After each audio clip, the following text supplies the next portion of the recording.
All right, everyone, we are live. Thank you all who have joined us for part one. A lot of views, a lot of likes. Thank you so much. That means a lot to us. But it is time to close out spring for the top anime for 2025. As always, we're going to do our honorable mentions first. We're going to say our three in order. So Crystal will say his three, then Star, then Ethan, then myself, and then we'll do our top 10 one by one Excuse me. as normal. Gentlemen, are you guys ready for to close this out? Let's button this Yeah. fucker up. All right, so Chris, give us your honorable mentions. Okay, my honorable mentions. We're starting off with uh boy girl can a boy girl friendship survive?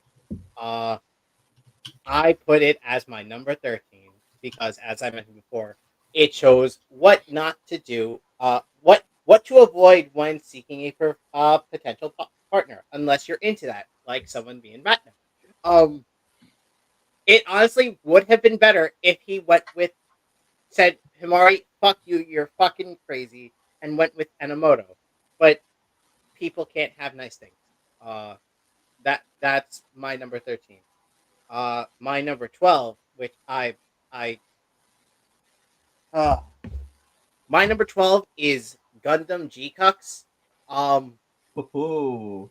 I I did not like a lot of the show. Yes, a lot of the show was pretty. The music was good. It was good throwbacks, but like that's what it basically lived off of. Uh, None of the main characters, aside from like characters who were from the original Gundam, were interesting.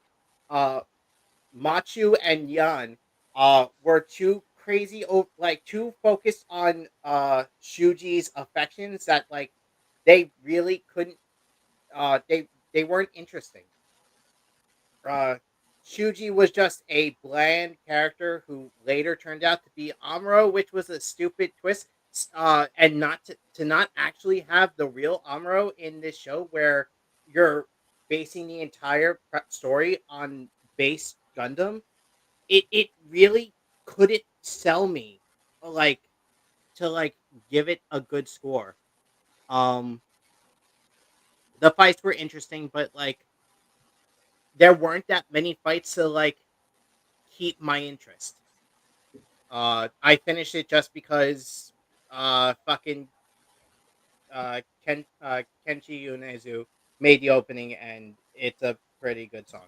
Um, that's my number 12. Uh, Number 11, I put Aharen. It's a good way. It's a good going out for the show. They did the ending pretty well. Um, it the only reason why it's not higher is because I had a lot of shows that I liked a lot more. That's fair. Star. I don't have any. Oh yeah, he doesn't have a 13. I don't have. Okay, that's right. All right. So Ethan. Like Horus Recoil is my number 13 by default. I had nothing else to put in that slot. What's your 13? Like Horus Recoil shorts, Yeah. because I had nothing else to put in that slot. Otherwise, I had 12 full shows I could count. 12 is Killing Slimes by default, because I would have much rather put Demon Sword, and I would have much rather put fucking what's the other one I carried over?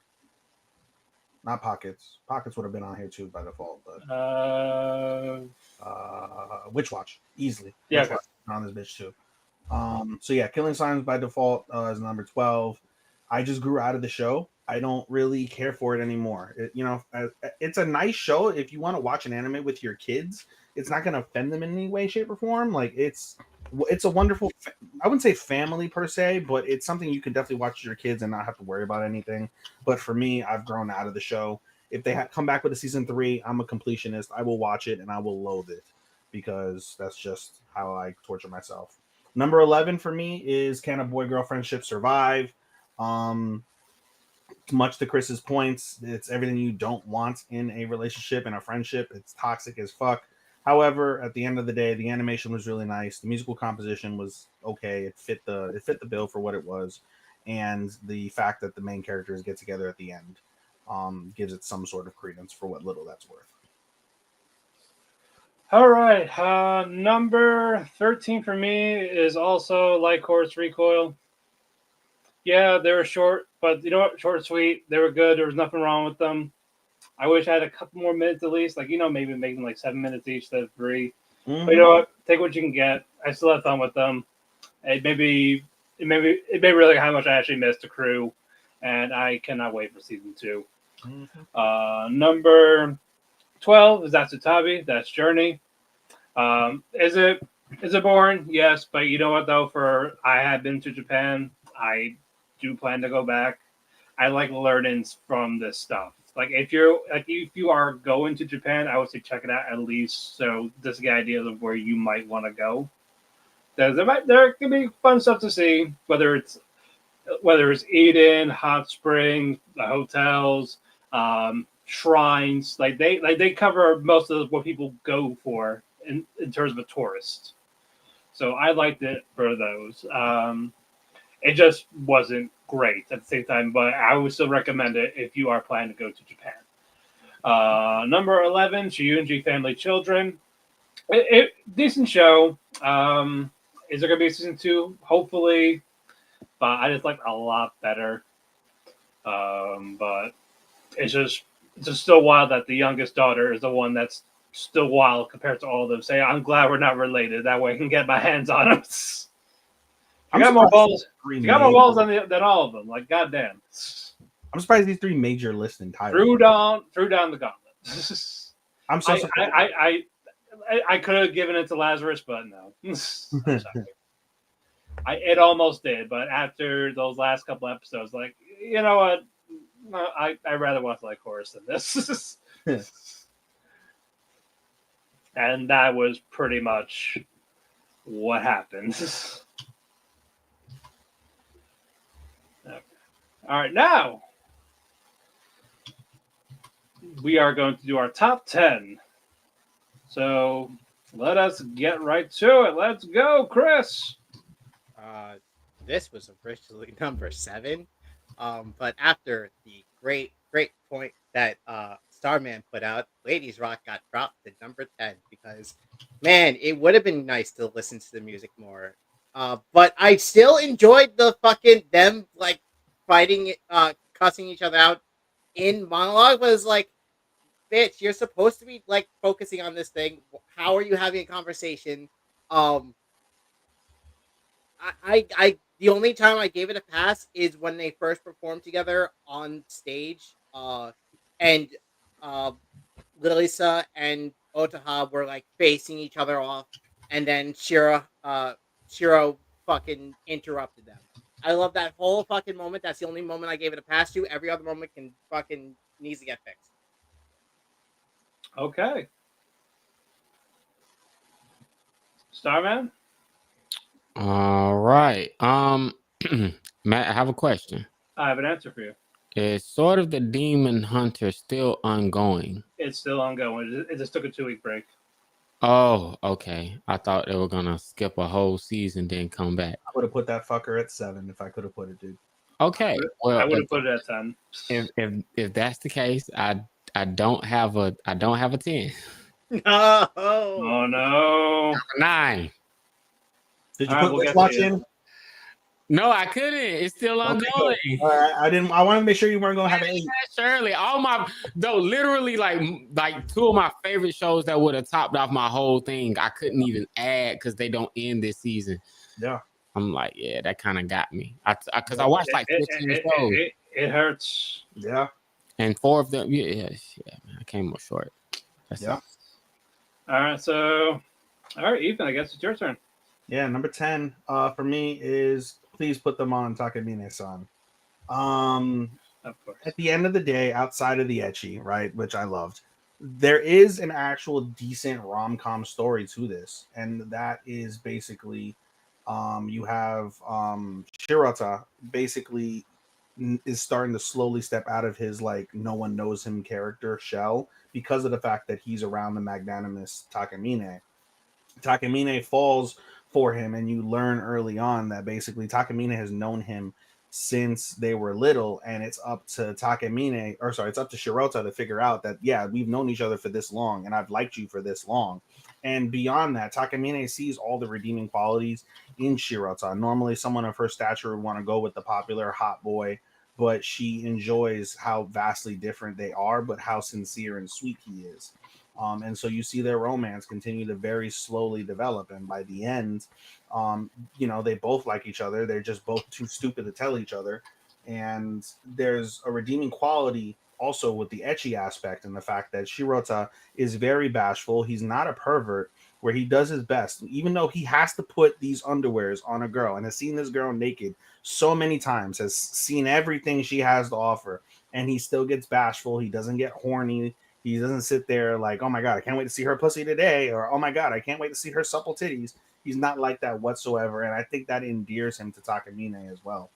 My only knock is the fact that Crunchyroll had to have this anime. This should have 1,000,000,000% been on High Dive. High Dive does ecchi way better than Crunchyroll can ever fathom to do. I hate when a ecchi is on Crunchyroll, and that is To one of be my biggest. fair, as someone who's reading the manga, you're not missing much. It's pretty much the same. I'm with it. It's fine with me. It's a guilty pleasure. Also, I know you had to put this at the bottom of the rung, but like, it's so wild that their whole fucking relationship starts off with her blackmailing him as like, oh man, you fucking molested me. How Yeah. dare you? You have to do this or you're gonna go to jail forever. Yeah, that is toxic as fuck. Yeah. And she can do that at any point. Okay, number 10. I'm an evil overlord of the Intergalactic Empire. I have fun. I didn't get much in terms of world building. It was just basically one fucking area, more or less. So in terms of plot, not a plot very basic, but I did enjoy the characters. I enjoyed why Liam had hatred from, his wife cheated on him in another life with his boss, and the boss got him fired. Even though it's backfired in this new world because he wants to be evil, but the planet's thriving because of him. Even though his family was a bunch of fucking moochers trying to get his monies, and that didn't work. Thank fuck that did not happen. Entertaining. I got a couple of laughs. I don't know if this is gonna be a season 2. I kind of wish there was because I did want a little more. And you fucking have Dio as the villain, who does also time and all that. So what? It's just more Dio. Let's give me more Dio. Make him. I want to see him suffer. If I'm not getting negative energy. That was probably one of the funnier bits. But no, number 10, Intergalactic Empire. Number 9, Chris. My number 9 is My Bashi Witches. As I mentioned before, it's a cute musical show, idol, of course. I liked it a lot, mostly because of how real the characters were. What's the name of it? My Bashi Witches. The same for the music. Yeah. Yeah. A lot of the characters were real. Yeah, sure. There were characters who some of them were like free spirited, doing it for fun, not really having like main aspirations for being witches. But one of them was like doing it to be skinny because she's chubby and she gets mocked for it relentlessly, and she likes dressing up cute, and this is the only place where she can be it. And she gaslights the rest of them until like in the beginning, and even like goes off on a fat woman who enters the store and tries to get her to go on the same level she is, and which helps her grow. And there's like more to it, but like it was a really good show, and I wasn't expecting most of it. Okay. Star, do you have something for 9? I do. I finally have something. What do you got? All right, this is what I have for my number 9. Wow, can't believe I don't have 10. This sucks. Lazarus. No, He had to count it. Like, bro, I gotta count it. Like Lazarus. is dead last on my list. Like it would have been 10 because I didn't watch enough for everything to count. But basically what I have for Lazarus is this. It's like what I got from Lazarus was philosophy 101 post-COVID fan fiction with a side of misplaced ego and missed potential. This had everything going for it on paper. It had the soundtrack, Watanabe. It had the premise. It's supposed to be the spiritual successor to Cowboy Bebop, but somewhere along the way, it was cardboard dialogue, the overcooked pacing. You didn't know who the characters were. You didn't care who the characters were. By the end of it, there were no real stakes, and I dare say even Ninja Camel was better than this. So yeah, man. It had way too many flaws. Soundtrack was cool, but it was just way too many flaws, bro. Like, yeah, I'm good. Just probably, yeah, just to go down as like the biggest anime disappointment in 5 years. Yeah, I think after finishing, I was like, I think we need to have a conversation about what Mr. Watanabe there. Yeah, bro. He peaked, man. I'm sorry. It's like he I peaked. just can't trust Adult Swim anime, even if they don't produce it. It's not him. What happened was Adult Swim pressured him into giving them another Cowboy Bebop, and that's where they went wrong. I promise you, if they would have just made something different, because how many times are you gonna copy Spike Spiegel? We got Mugen, and we got Spike, then we got Mugen. I mean, it's like I don't get it. Like they tried too hard to make him cool. They tried way too hard. And the best episode, I think, was episode 9. You got to the end of that assassin killed everybody. Wire. My whole thing is in a world where people can even utter the nonsense that Solo Leveling was the best anime of last year, only because it was just high action junkie bullshit. I feel like you didn't read the room. Y'all spent too many years developing this anime. Y'all should have just made it an action packed nonstop adventure instead of trying to recapture the magic of Cowboy Bebop. But I'm gonna be real with you, Cowboy Bebop ain't in Watanabe's best anime. Only reason Cowboy Bebop is the legendary status it has is because it was better than every other anime that existed during that time. If you measure it up to most anime that came out in the past 20 years, Cowboy Bebop will not rank in the top 10. I said it. It's not top 10 all time. Cowboy Bebop is not top 10 all time. It's not. It's top 20 all time, not top 10. I can name 10 better than that. I can name 2 better than the same creator. I can promise. Well, not 2. I just say Samurai Champloo is better. But anyway, that's my tangent. Let me not go on a whole diatribe about it. Go ahead. Pop off. No. Cowboy Bebop deserves respect, but stop trying to copy it. It is just good for the time. It's definitely okay. It probably is a top 10 anime. I'm tripping. It's still my favorite. I get why you don't, but you get what I'm saying. I get what you're saying. It's different than everything else, but it's like don't try to copy it. That's what Lazarus went wrong. They just tried to copy Cowboy Bebop, and it's like Axel was like a carbon copy. Yeah, like the hair, trying to do the cool parkour. Yeah, just like don't do that. Like just don't do that. Just don't do that. Kara and Tuesday was better than this. Kara and Tuesday. I could definitely agree with. You know what I'm saying? But Watanabe, come on, dog. Don't go to Adult Swim. That's where anime goes to die. I'm sorry. Bro. I'm not. Actually, no. I'm not sorry. No, anime goes to die. Adult Swim. Don't make anything for them. Yeah, bro. Let's stay away from. Just post it. Just you can air it, but don't make anything. Don't take their money. What's your rating? What's your rating, Sean? What's your rating on Lazarus? Lazarus is a waiting for it, Matt. I'm waiting for it. What am I gonna give Lazarus? I initially gave it a 6. After saying my spiel, I kind of want to drop that to a 5. So that's like a 2.5. Yeah. Lazarus gets a 5 out of 10 for me. Whoo! Shitter. I gotta make a statement. Lazarus gets a 5 out of 10 for me. And it still made top 8. It needs to be said. Top 9. Oh my god. I appreciated that tangent. I'm so glad I didn't watch it. Right. Number 9 for me, Zatutabi. Much to many of the points that Matt made. Specifically, I wanted to highlight just a little bit more on if you're going to Japan. When you go to Japan, everybody knows the typical golden route, right? The golden route is Tokyo, Kyoto, Osaka, or in whatever order. That's the golden route. This show does a tremendous job of showing you that Japan offers so much more, and Japan's best things outside of Tokyo and outside of the Golden Triangle. The Golden Route is really good, but the best things you can find in Japan are when you go deep into the countryside and you want to see historical like landmarks. You see how beautiful the countryside is. You see how peaceful and quiet it is. You see the torii gates. You see the onsens.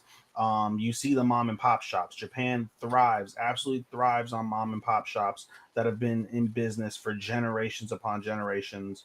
And for not all, I will be honest, Japan has a little bit of racism. They have a lot of adversity the deeper you go into the countryside to foreigners and people that don't speak Japanese. So it is imperative you do try to learn some sort of Japanese if you want to really survive and get the most out of your trip.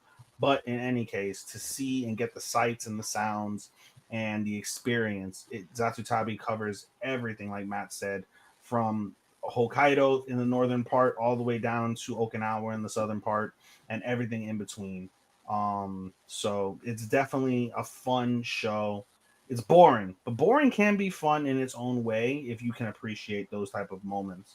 Zatutabi, as I mentioned previously in the previous episode, is literally just an adventure with girls seeking inspiration, having fun together, growing together. They're all adult girls too. That's another great thing about the show. They were all college age or adult age women, and they're just living life. And this is what typical. This happens so much in Japan with so many different people. But they just go on trips because Japan is so vast. It's no different than if you wanted to travel America here in America. You can go to any of the states and you'll find something to do and meet new people and experience new things, just like you would any other continent, you can say. So I appreciated it for what it was. It's not a world beater by any stretch of the imagination, but it was cool. It's nice and chill, what a slice of life should be. Okay. Number 9, Rock is a Lady's Modesty. That this was what I dropped. I felt like there was not enough like conflict with the band. It was just we had the battle of the bands with that one, and then the boy band that no one gave a shit about. You really could use that for something. Like you could use it for literally anything else. I kind of want to see more of the mom. I want to know what happened. Willie says it with the dad. Mm-hmm. Like it's just a lot of stuff that was left unanswered that we're more than likely not going to get an answer to because I don't think this is going to get a season 2. So you're just like blue ball in the audience for that one, and you wasted it with another band. Again, I could have done anything without it, but here we are. I like the facial expressions, especially when they were playing the music. The inner monologue did get annoying at times. I get it here and there, but I think it was just too much of that. Like we get it. You're trying to one up each other. Just fucking the locker room stuff. I don't care. Just move on. Like I'm over that. Fucking the locker room, lesbians. Like do something. Like do something. I want to counter y'all's point when I get to Rock. Kind of what? I said I want to counter y'all's point when I get to Rock. Just saying. Okay, but anywho, like compared to the girls band shows, Bochi and girls band Cry parts are better than this. Lesser. The Rock was nice, but I thought the episode just felt like a little bit of a waste. But it was more the characters, but I wanted a little bit more with them at the same time. So yeah, number 9, Ladies Modesty. All right, now number 8, Chris. My number 8 is Ninja Assassin Under One Roof. As I mentioned before, I really enjoyed the humor of this. I enjoyed the characters. The slapstick or the humor was just on point for me. I enjoyed this show a lot. I can't really say. Okay. Starman, number 8. All right, number 8 for me is Rock is a Lady's Modesty. Basically for me, man, this show had no plot, no stakes, like no dream. There was no drama. It ignored every trope that would have made this a great, fantastic musical anime. What I mean by that is, you know how Blue Giant, somebody had the dream they wanted to be the best in the world. Nobody gave a fuck about being the best in the world. They didn't do that. They went to this school where they could have exploited the trope of them living a double life. They could have really got into that, or the stakes, or one of the girls gets caught and mom is like, I need you to quit playing this rock or I'm gonna make you drop out of school. They could have had some kind of stakes. There were no stakes. Romance, no. They could have flat out, I'm in love with you, or someone, you got to choose between rocking a relationship or you trying to get this girl to see you, so you playing the rock, so you're expressing your feelings through music. None of that. There were no tropes, and just like you said with the band, we didn't care about the boy band. They literally just gave them somebody to chump off. They didn't do anything that made Bochi good, which was you get this complex character who, it's almost like a split personality. She comes alive and becomes a different person when she plays.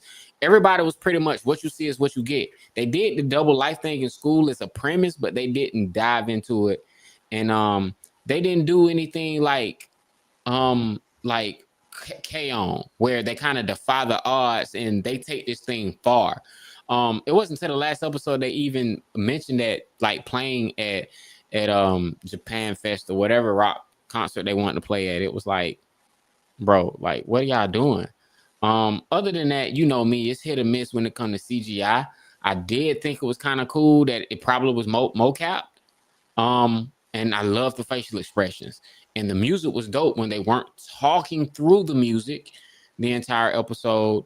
But anyway, maybe they should have fleshed this out to 24 episodes. I feel like if it was longer and they actually had a plot, I think this show could have stood the test of time. But after I seen your boy Cao Ming, something like that, bro, I seen what they did in 12 episodes. I've seen what can be done with 12, 13 episodes. So it's a 6 out of 10 for me. Ethan? Number 8, right? Yep. Okay, let me preface this, by the way. I gave, so like Chorus and Slimes were flat 3s. Boy Girl was 3.25. My 10 through 6 are 3.5s. And then 5 is where I take jumps. But my number 8, after hearing you guys lambast the fuck out of it, I feel like I moved it down a little bit, slightly, just so I can counter a couple of points. But you guys are all making fair points that it's hard to ignore and keep it where I had it, which like I said, I told you guys, and over the course of multiple weeks, I've told you guys I don't have as much faith in my 6 through 13 whatsoever. But I'll put Rocka's Lady Modesty as number 8 as well. And my 2 counterpoints is, in terms of the monologue, y'all are not wrong. I understand that point completely. My thought process with monologue, though, is every show to a degree does monologue, especially in critical moments. The best is when they don't. I concur. But a lot of shows will give you internal monologue during peak or critical times. And so we're lambasting Rock for that. But then why don't we lambast other animes that do similar things? Oh, I'm tired of the exposition in fucking shonen, so especially the inner monologue of it. I get that, but to answer your question, Ethan, it's because you're playing fucking dope music in the background and you have to turn that so many decibels low. So if it's about music, it's like we don't care about the background music when Trunks is from the chop Freezer up. It's dope and we hear it, but you're playing rock, like you're playing this music and you lower it all the way down just so someone can talk over it, and then you bring it back up. It's like I can't get into. It's like you want me to feel the music and get into the music, but then you mute the music so I can hear somebody talking about something I don't even care about. When it's like I can see if they kind of like just.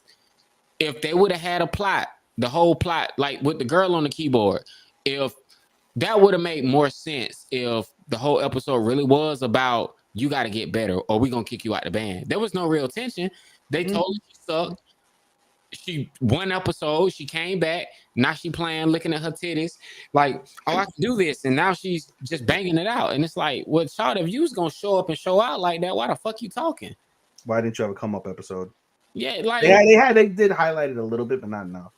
I mean, they did it. So that's why I didn't care about the monologue, because it was just like, dude, just let them play. Let them get on stage and then play.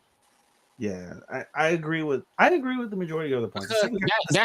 That's the difference. Like why I compared this to K-On, because I know you've never seen that, but in K-On, the girls do a song. And they do a whole song. There is actual. That's the difference. When they're doing singing lyrics, you can hear the lyrics of them singing. Even when Pop Step had a musical number, they let Pop Step sing. She wasn't thinking the whole time. She was singing. So I'm saying if you're gonna sit up here and play these instruments where you don't have a singer, I felt like, dude, they don't have a singer. You're distracting away from the whole fact that this is an instrumentation by talking through it. Mm-hmm. So I feel like, why would you do that? You shot yourself in the proverbial foot. Okay. That's a good counterpoint to my point. That's fair. Second counterpoint I had, which is a lesser counterpoint, is just the fact that the plot should have been better. I agree with all three of y'all points when it comes to that. There is a little bit of a plot, and that little bit of a plot is them wanting to get to Fuji Fest. And so this is the journey of how you get there. To Matt's point, though, will this get a season 2? Not. It's looking likely that it won't, more than it would. And then to Matt's point, then you've blueballed us on the real overarching plot, which is the plot that everyone cared about, which is the mother and the relationship that Lilisa has with her parents. We Yeah, don't even you know. could you could have done more with that. You could have done more with the school about her trying to raise up to be a noble. Yeah, you could have done that. And that's where Sean's point comes in, where you could have literally fleshed it out to 24 episodes, answered some of those questions, given us a little bit more, and probably expanded your horizons on getting a season 2. Yeah, like what was her mom's relationship on this evil stepmother thing? Why she was like, "Baby, you've always been a good girl." It's like, no, like what was the relationship with her original dad? How did she get the Yeah. guitar? Why does she have the guitar? How did like none of that gets answered? No one. It's like they didn't even dare to ask it. They just dangled it out there. Yeah, and it is feeling incomplete. And so that's why all your guys' points made total sense why I should drop this from where I had it. I had it at 6 because I was like, well, it's music and I enjoyed it more than the other ones. But then the more that y'all have talked about it over the last 4.5 hours, the more I'm like, son of a bitch. But it's about three and three quarters. But in any case, it regardless, I agree with the majority of the things. So number 8, Rock is Lady Modesty, 3.5 out of 5, 6 out of 10. My number 8 is a Haran-san season 2. I definitely liked it. I just liked a lot. I liked a lot of other stuff better.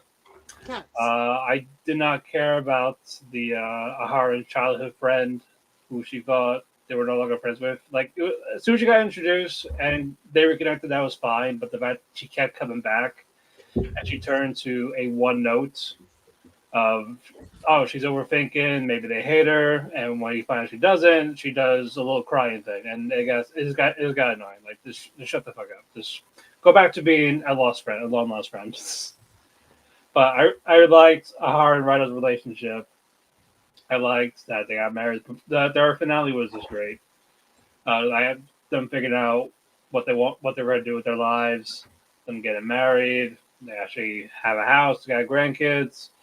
Raido's just doing a whole bunch of shit. He's being writer. He's being an action. He's being a movie star.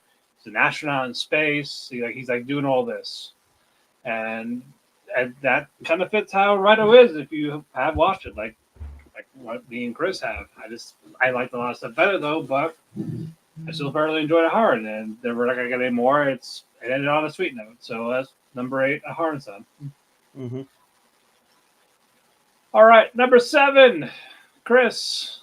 My number 7 is on another show that I didn't talk about much, that no one else watches.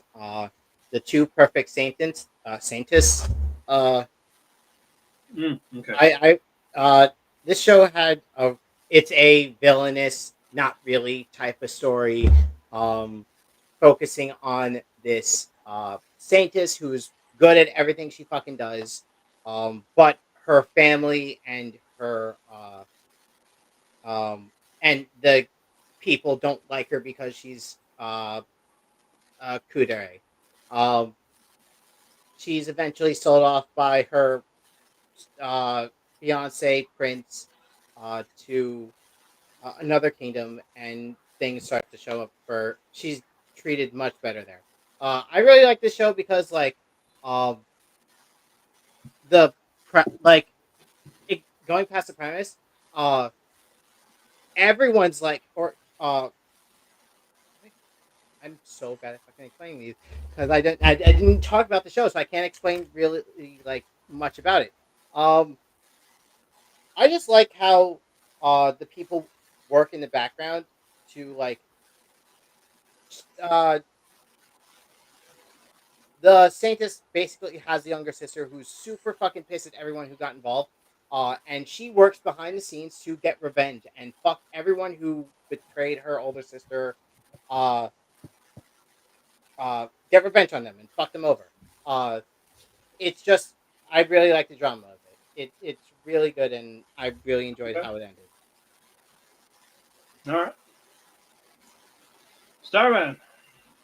All right, my number 6. 7. 7. Oh, 7. Okay, yeah, 7, 7, 7. All right, my number 7 was Kowloon Generic Romance. Um, the character design, like, I've been like, what's the word? I have been canvassing to get a character design cake for some time now, and if we had one, I would give the character design cake to Kowloon. This was like my favorite character designs. It oozed 90s nostalgia. And what, like, I'm surprised, Ethan, maybe you caught this point. It took place during the early 2000s. It looked like a 2000s anime. The entire theme of this anime was nostalgia. Did not, Sean. It officially took place in 1997. Okay, that's what I'm saying. 1990, I think it was 1997, and then they went back 3 years to 1994. And there is a point I'll make when I get to it. It took the theme of this entire show was nostalgia.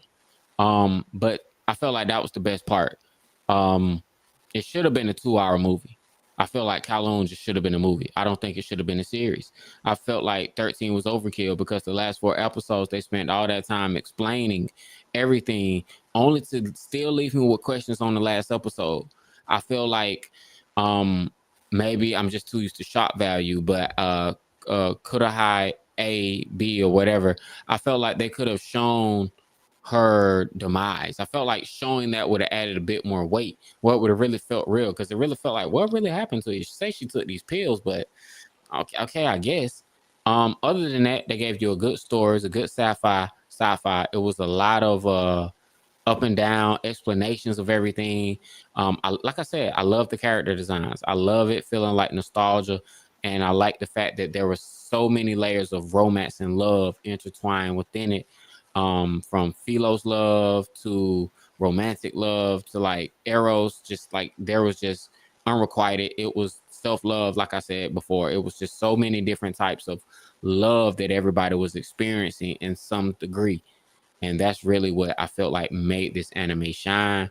Again, 13 episode format didn't work for this. I felt like it could have been comprised into a movie, or at least maybe a 4-episode OVA. Still, that probably would have been a movie. Anyway, yeah. I gave Kowloon I'm comfortable with Kowloon having a 7 out of 10. Okay.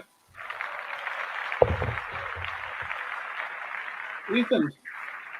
Number 7. Yep. Number 7 for me is My Hero Academia. This was really low on my list, and in the contrary to Rock, where you moved it down, you guys helped me move My Hero up. I have always been a proponent. Like I enjoyed the season. I just wasn't in love with it. You're dying. You're underwater. I'm underwater. Is Is that- that- You not- look down. you're It's back. better now. okay, yeah, my mic just went in and out. Okay. I was saying that I didn't enjoy it the way y'all enjoyed it. I enjoyed the season as a whole for sure, but I was never in love with it like you guys were.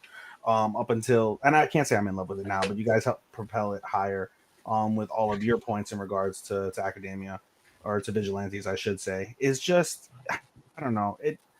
I didn't get hooked on it. There were a lot of good elements to the show, but it was nothing that I truly was like, oh my god. You know, the nostalgia factor with seeing all the characters, like all the heroes, I should say, in their younger days or in their like prime days was really nice. Koichi, the more that you guys talked about Koichi, the more it makes sense and the more I can appreciate him.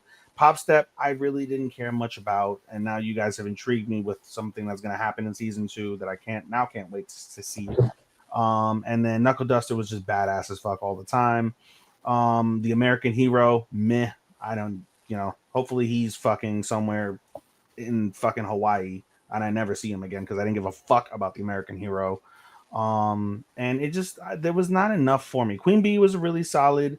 was a really solid villain, and the way that you guys laid out like the principle of between her and Knuckle Duster once that was revealed, and the gravity of that made a lot of sense and ups it from that perspective as well.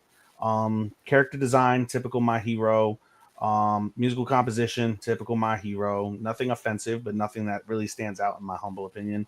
So it was solid. It was definitely a solid show. It's not a disservice or discredit to the franchise, but I'm not gonna sit here and be like, "Yay, vigilantes!" As of right now, it's solid. And if you're a completionist, you should watch My Hero Academia Vigilantes, especially if you can watch the movies. This is better than most of the movies, but even so, it is what it is for me. 3.5, maybe 3.75, but I'm confident leaving it at a 3.5 right now for me.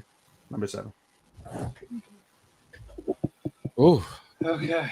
Number 7. I really did not want to put this here. I enjoyed it in the beginning, but it was mostly nostalgia factor. Gundam G-Bucks. Mm. I wanted to love it.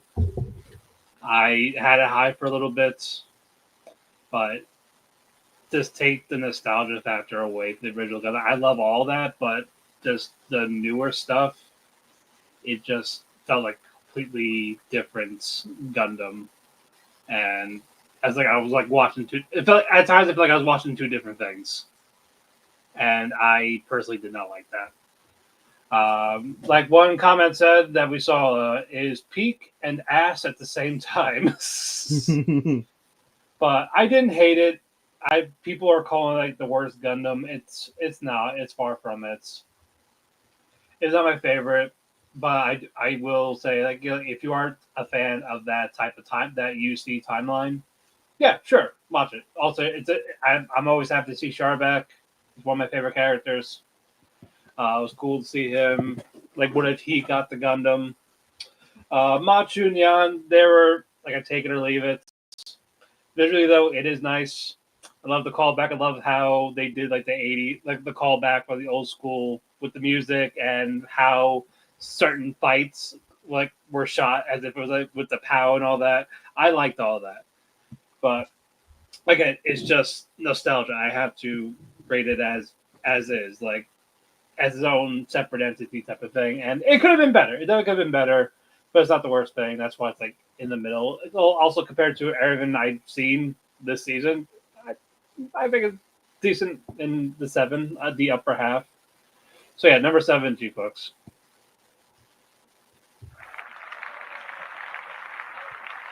All right, number 6. Number 6.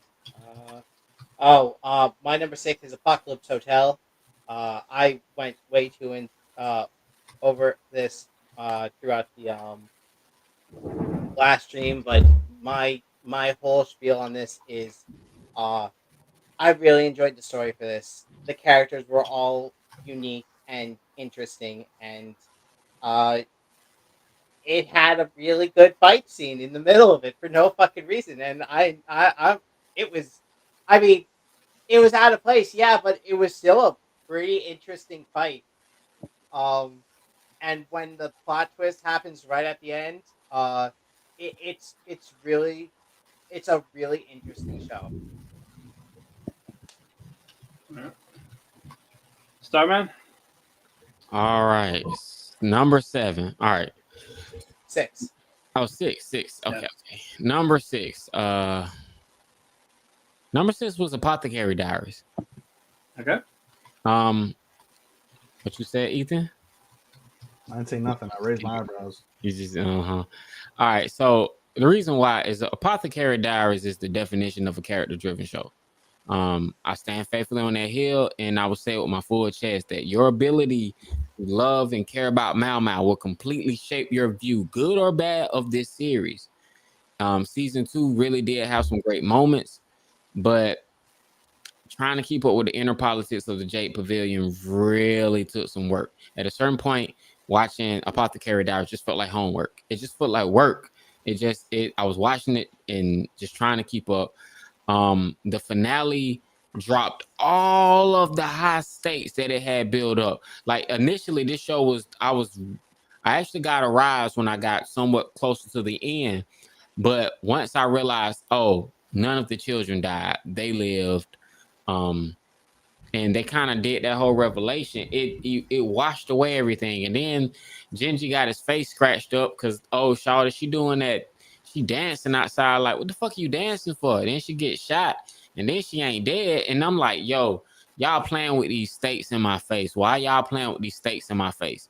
I thought it was cool that the hairpan saved her. You know what I'm saying? But at the same time, it was just kind of like, I don't like Mao Mao as a character. She's my least favorite character. I just don't like Mao Mao. So the fact that if you don't love her, you won't enjoy the series, I feel like that's just the fact of the matter. It's not a bad show. While I still fail to understand the hype, I guess I get the appeal. I don't understand the hype at all, but I guess I get the appeal. But I don't like Mao Mao. Mao Mao is, every time she come on the screen, I roll my eyes and be like, Shawty, I kind of hate that you the main character. I did stuff that happened with her and Genchi. I thought that was cool. But every time I really tried to revel in that, she ends up fucking that up. And I'm just like, I'm done. I probably won't watch season 3 because at this point, I just can't take any more Mao Mao, bro. I am Mao Mao the fuck out. So Apothecary, Diaries for me, it's 7 out of 10. Because at least it looks decent. But yeah, that's as high as I can go with it. I couldn't give it a 6. I wasn't gonna give it a 6. I'm not shameful. I actually watched it with my eyes. It looked good. But yeah, I gave it a 7. You're just crushing his soul every time you open your mouth. Oh, I can't wait to go on a diatribe when I get to it. Yeah, bro. I got 5 anime better than that coming right up. 3 shows. I'm gonna go on little tangents, and Apothecaries might be the biggest one. Fire Force was better than Apothecary. I'm gonna save you. What was it? Well, Fire Force is better than Apothecary. But continue. It's your turn. Number 6 for me by default, Shinji Family. I enjoyed it. At the end of the day, to me, the entire focus really was on Arata and how amazing of a human Arata is. That's really what saves the show. And also, you talk about character design, Sean. I think the character design in Shinji Family is really great in terms of styles and the way that they dress, the way that they look, the appeal. I love big magnanimous colors. Yeah, they do the Power Ranger shit where everybody got their own color and that's their personality. But I love how bold it is. I'm a sucker for bold colors in my life. And if an animation has bright, bold colors, I am automatically gravitated toward it. To your point, because you taught me about character design when it comes to styles through Rent a Girlfriend, the styles in this are really timely, really nice. It fits all the characters. They all have their own. They all have their own style. Their designs. I enjoy that aspect very much. Musical composition is okay. I do think the animation and the character design and the visuals are what set this apart compared to some of the other shows. But again, to me, I think the show really hinges solely on Arata and how good of a character he is. I enjoy a little bit of the drama between the characters, seeing who likes who. There's a little bit of drama involved with that, so that's cool. It's not my favorite by any stretch of the imagination. It's still a 3.5. I just enjoyed watching it a little bit more for all the drama and the craziness than I did the other shows. Originally, I had Modesty in this spot because I enjoyed the music, but y'all taught me down on that. So by default, Shinji Family gets 6. This is the spot I would have put Witch Watch in if I had the opportunity to. Likewise, 7, I would have put Demon Sword if I could have done that. For sure. I like those 2 shows and thought more of those 2 shows compared to the rest of the shows that I've already listed thus far. But it is what it is. Number 6, Shinji Family.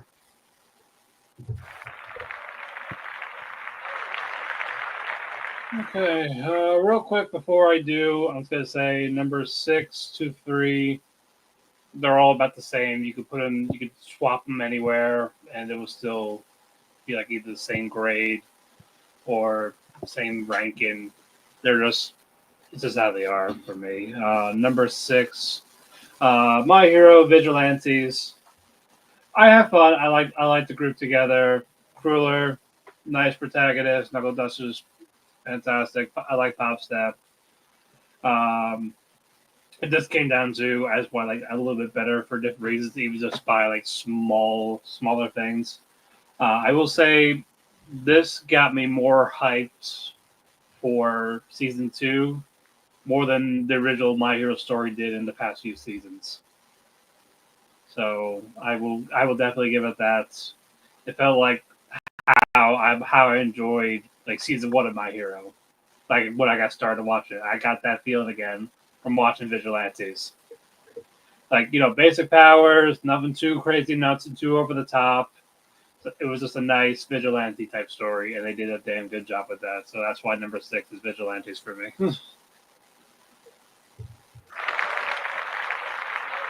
All right, we are at the final 5.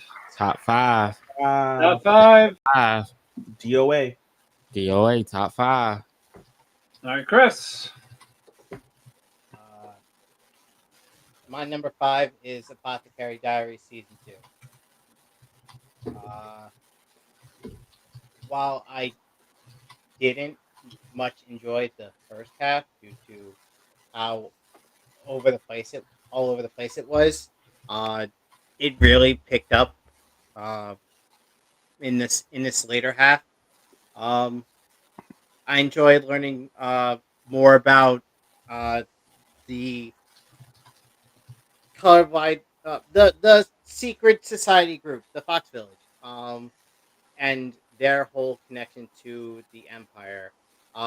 The uh, the only the revelation that Jinchi is the fucking crown prince was great at the end of last quarter was a good tie-in for what was to come in this part. And fucking I hated what happened to or I hated what happened when I to fucking Lolan, and then like she fucking came back. That was fucking so good. I'm so glad she didn't fucking die. Well, that's one split opinion on the show. You wanted her dead? No, I did. No, I didn't Sean. want nobody to live at the end of the episode. I would have loved this shit if everybody was like dead. He wanted those You children want to stay. you want He wanted realism. he wanted the children to stay poisoned. Yeah, I didn't want the children to come back alive. They didn't, just Just go rewatch Akame Got Killed or fucking Akudama Drive. Everybody did. nah, bro. That's sad. They all died. Yeah. It's impactful. They all great anime. But that's what really made it good. That's what really made Akame ga Kill great was the fact that it was stakes, bro. These people ain't coming back. So I feel like you cheapen The anime killed off too many characters that weren't originally supposed to fucking die. And Akudama Drive, that was Suicide Squad though. Yeah, it was. Effectively. Literally. Effectively. Yeah. It's impactful. I talk about Akudama Drive. They foreshadowed their deaths in the OP. If you paid attention to. Yeah. So I still say Akudama Drive is the best. Like we're going off a sidetrack. I think it's one of the best Funimation specific anime. Oh, it's the easiest 12 episode. I would recommend that 12 episode of a lot of other shows people would recommend. It's a fast-paced, easy watch. Agreed. My number 5 is Fire Force, season 3, part 1. It didn't quite heat up the way I'd like it to. Wait, is Fire Force a 2-4? It's a split. It's a split. Fuck. The next one is in January. Man. Damn, I would have put that as number 5 if I fucking knew. Yeah. That's why it's my 5 because I'm waiting for it to get good, right? I'm waiting for it to hit up, pun intended. Wow. Waiting for it to heat up, man. Pun intended. No, it set up the second part perfectly, but the pacing was ass. Pacing was terrible. This is some of the worst anime pacing like that. I'm like, y'all not the part. Only thing y'all did in his first season was set up his brother to join him, and Arthur got his new sword. That was probably the best part of the season was Arthur meeting his family. It's setting up for the final battle, which Arthur getting the sword, the pillars, like the church, all the reveals. Yeah, all the politics, like the church pretty much just like, look, we want to end the whole world in a great cataclysm again and burn everything alive. And they're like, yeah, that's what God wants. That's what we gonna do. Like a good cult. I was like, oh, y'all is just a fire cult. And it's like y'all worship the sun. I get it, bro. The only thing that can stop a fire code is the fire department. Like, And it was so funny to learn that, oh, Arthur, we're just gonna leave you to like fend for yourself at age 3, and then have 3 more kids in bro, the his sewers. parents were terrible. And Like, they leave his ass again when they finally reunite. Yeah, they're fucking great. What parent wouldn't? What kid wouldn't want those they parents? didn't even leave him again. They're living in the city now, playing with the kids, taking them on all the vacations he never got to experience. Like, he's like, so where are your parents now? Oh, they're out with the kids. They're out having vacation, doing all the stuff they never did because they lived underground for the past 4 or 5 years. And you now realize why Arthur's the most fucked up character. Oh man, time for me to just go into my But delusion where I'm a Night King I to love get away from this delusion. fucking sick reality Bro. I live in. Arthur's delusion makes this fun, bro. Like, just his We'll talk. straight up delusion, and then they buy into his delusion. So I really like that a lot of the evil guys are jumping ship. They're coming back over to the good side.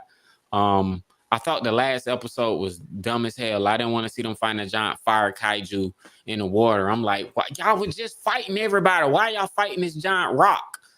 Like, like, why? Like, bro, don't nobody care about this, bro. Like, and then Shinra gonna meditate, and the other girl's like, oh yeah, you're gonna marry me.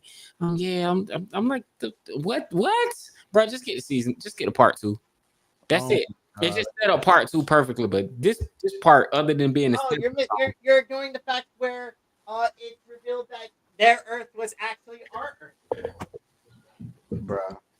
I mean, that was dope. Their Earth was at. I saw that in Evangelion though. When they do that real raw footage stuff, it's like, yeah. The old world was our world. But y'all. But I mean, you can deduce that anyway because it's Tokyo. No. The word that It's not Tokyo. No, the word that they're in now is the Soul Healer world. This confirmed that Soul Healer takes place after this. Yeah, but I mean, you still have Asakusa or whatever the fuck, and that's a legitimate Japanese town in Tokyo. I'm not saying it's not. What I'm saying is whatever goes down because the world and Soul Eater ain't this same world, but I know it's the same world. Sure. Just spoiled that. No one knows that. That only gets revealed at the end of the series. No, I mean, people, if you go online, you know that. I was like, oh, I'll watch Soul Eater, and then I started watching Fire Force. And my point, I didn't research that. I didn't read that. No one told me that. It's just I seen Soul Eater, and they got that same moon, and I know the world in Soul Eater looks a lot crazier than this world. And if it got the same moon, I'm like, this got to be in the future. That was the only question: which came first, Soul Eater or Fire Force? I saw it online, and I was like, I'm gonna watch Soul Eater, and then I didn't get a chance to. Then I saw Fire Force. Then the connection came in where they're like, oh, this is like the Fire Force is the prequel. And I'm like, oh, then I'm just gonna hold off on Soul Eater until Fire Force is completely over with. Then I'm gonna go and watch Soul Eater. So I hear y'all. Number 5 for me. Oh yeah, 7 out of 10. That's what I gave it. 7 out of 10. Fair enough. I feel like Matt 5 and 4 fairly interchangeable. I put number 5 for me, Windbreaker season 2.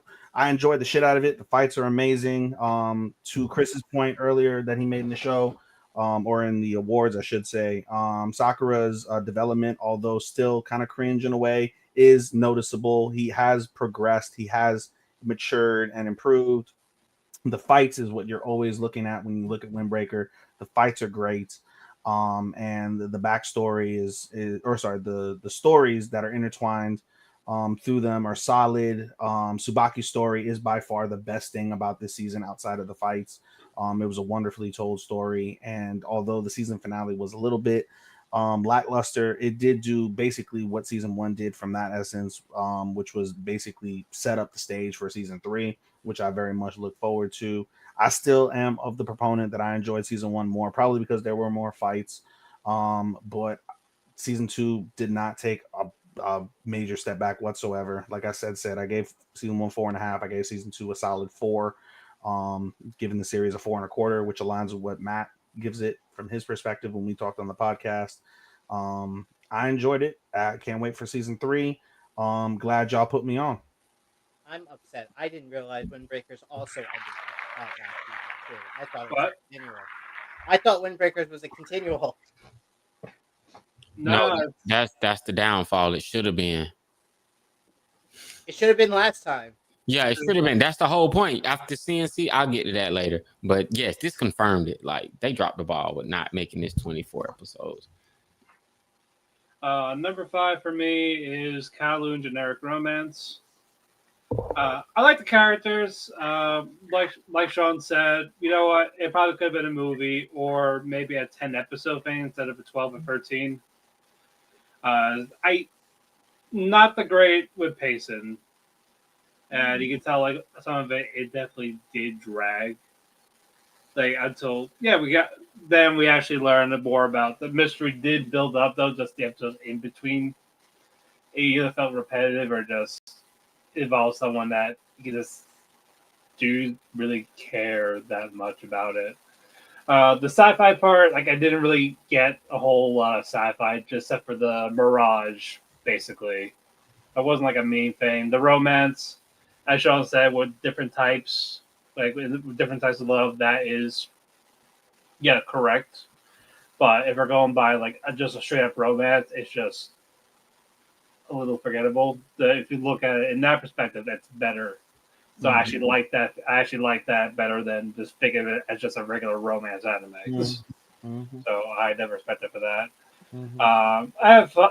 It is fun. I know they had the anime original ending, and there was no way they were going to drag this out to like 2, maybe 3. But so I'm glad it was just the one season. Yeah, it just didn't need to be 13 episodes. Probably could have been 10, and it'd be a lot better. Or yeah, just 10 or the movie, as Sean said, like 2.5 hours, depending on how they want to do it. But I have fun though. It's here for a reason. There was a lot more I wish I could have put on here, but you gotta make with what you got essentially. So number 5, Kowloon. Okay, all right. I'm glad we agree. Definitely could have been, shorter. It just didn't need to be 13. That's all. It didn't need to be. It didn't I'll need to be. try Like and you sell it said. to you guys when I get to Kowloon. I'll try and sell it to you as where it's all right. That's my goal now. We'll see. We don't need to sell it. We all watched it. No, I meant sell it as in like to counter your point. Okay, sure. Number 4, Chris. My number 4 is Catch Me at the Ballpark. As I said earlier, I really enjoyed the. I You're said like far away suplex. from your mic. Yeah. I really enjoyed the characters. The cast was all interesting and unique. It was just a fun, comfy show where it was just like better than most of the slice of life I watched this season. Okay. And yeah, I can't really go more into what I've already said. No, you're good. You're good. All right, Star. Number 4. All right, number 4. Okay, so for number 4 on my list, I have Sentai Dashikaku season 2. Huh? Dashikaku, Goku Loser Rangers. Oh season yeah. Okay. Ranger Say that. Yeah, man. Look, it was. I feel like they lost the focus in the second season. The Dragon Keepers weren't the bad guys, and you didn't hate them as much like you kind of did in season 1. They kind of had this redemption arc thing going on, and that kind of puzzled me a bit. Fighter D even got very annoying in season 2. Like he was pretty annoying most of the season, but I got to give credit where credit's due. Because there were a lot of revelations that happened later in the season, and it was like a lot. They opened up the store, so you got to get more people's feelings and motivations for even wanting to take down the Dragon Keepers. And the Dragon Keepers came this close to being taken down by the news, by the media, and then when they popped up this whole monster. The Monster Protection Society, whatever they call them, you're just kind of like mystified. And yeah, I didn't know you could procreate with monsters, but apparently you can't. You can fuck anything you want to. No, you know, just can't get them pregnant. But no, it was a lot of revelations that happened. Fighter D doesn't know what he's fighting for at this point. He doesn't know what he's fighting for. But there's a lot of stakes. I like the green Dragon Keeper. He's pretty cool. The new blue Dragon Keeper ain't that bad. The yellow Dragon Keeper, you find out the truth about him, and the truth about him changes the whole view of the whole series. Because you find out he's worse than the red. It's like, damn, you worse than red. Fighter D gets exposed. That's the big secret. He gets exposed. You know, his secret's out, but they're like, bro, we've been known. But you're fighting with us, so whose side are you on? He really has to answer that question. But they had some big battles in Power Ranger style. They come combining their weapons. It's really dope, man. Season 2. This is the first 8 out of 10 I'm giving for the night. It wasn't as good as season 1, but it wasn't like a big step down. It was just kind of like a back step. It wasn't like it didn't backtrack. It's just kind of like, yeah, you're almost as good, but you're not terrible. You didn't fall off. It just felt like it needs more, but I enjoyed it, man. 8 out of 10. Yeah, I really enjoyed like Fighter D getting locked with Death Machia Mm-hmm. at the end. That was really nice. I'm glad they did a good job with that scene. Yeah. All right, even number 4. Number 4 for me, y'all managed to knock it down from number 3, and that's Fire Force Season 3. Man, remember when he said his top 5 were unlocked? Yeah, well, it's not locked in terms of where, like, I'm not moving it crazy places. The 5 is going to stay in the 5. Wait till y'all hear number 3. Number 4, Fire Force Season 3. I came into today realizing, like, oh, it's not better than Seasons 1 and 2. It's Fire Force Season 3 is solely pulled, and I think for the remainder of these shows is going to be specifically my theme for the 4 through 1 is going to be what's called payoffs. Fire Force Season 3, I agreed with Matt. The pacing in the first half was shit. Didn't like it. I agree with Sean from the aspect that Fire Force in the back half really set up the final battle really quite well. The payoffs specifically in that back half of the season really were really solid. And I think, like as I mentioned, it's a theme. The payoffs, as you continue to answer more questions, you are able to really hook the viewer. And Fire Force in the back half really did that. Prior to that, though, it was just led by the fights. Incredible animation and visuals. Musical composition fits all of those fights and scenes really well, and it's just badass to look at. It basically takes my mark of I'm a simpleton and I like badass fights that look fucking cool and are animated really nice. Check that box, no problem. I'm the opposite. I like Sean's point of where if you don't like Mao Mao, you're not gonna like Apothecaries as much, and if you do, then you'll love it. I feel that way about Arthur. He loves Arthur. I fucking hate Arthur. I don't give a flying fuck about Arthur. I know he's the second most OP character and he's going to be super essential to the battle. I'm fully aware of that. But I hate the principle that these fucking idiots continue to feed into this fucking idiot's delusion. I hate it. I fucking hate it. Y'all are some dumb ass motherfuckers. Just wait till you meet Excalibur. I don't give a fuck about Excalibur. The only Excalibur I know and care about is the one that's the announcer on AEW. Chris, he's the only motherfucker I care about. I don't. Chris, you get Excalibur. Yeah, I know. Who? I'd much rather he calls his cock Excalibur. Call your cock that. That would make me fucking laugh more than your fucking little sword. The parents are shit. That was the most redeeming part of that whole 2 or 3 episode block is that we saw, oh, he's shit because his parents are fucking the worst parents that you've seen in several seasons on a fucking anime. Until we saw Taka P 2 weeks ago. They upped that shit. But even so, I didn't give a fuck about that. But outside of that, I still enjoyed the ride. I enjoyed Fire Force. I'm very much looking forward to the finale in January. And that's really all I got to say about that. Okay. Number 4 for me, Shoshiman. You know what? I did like this better than season 1. I liked that it was more linear. I didn't care that much about the mysteries in season 1, but I get why they did it.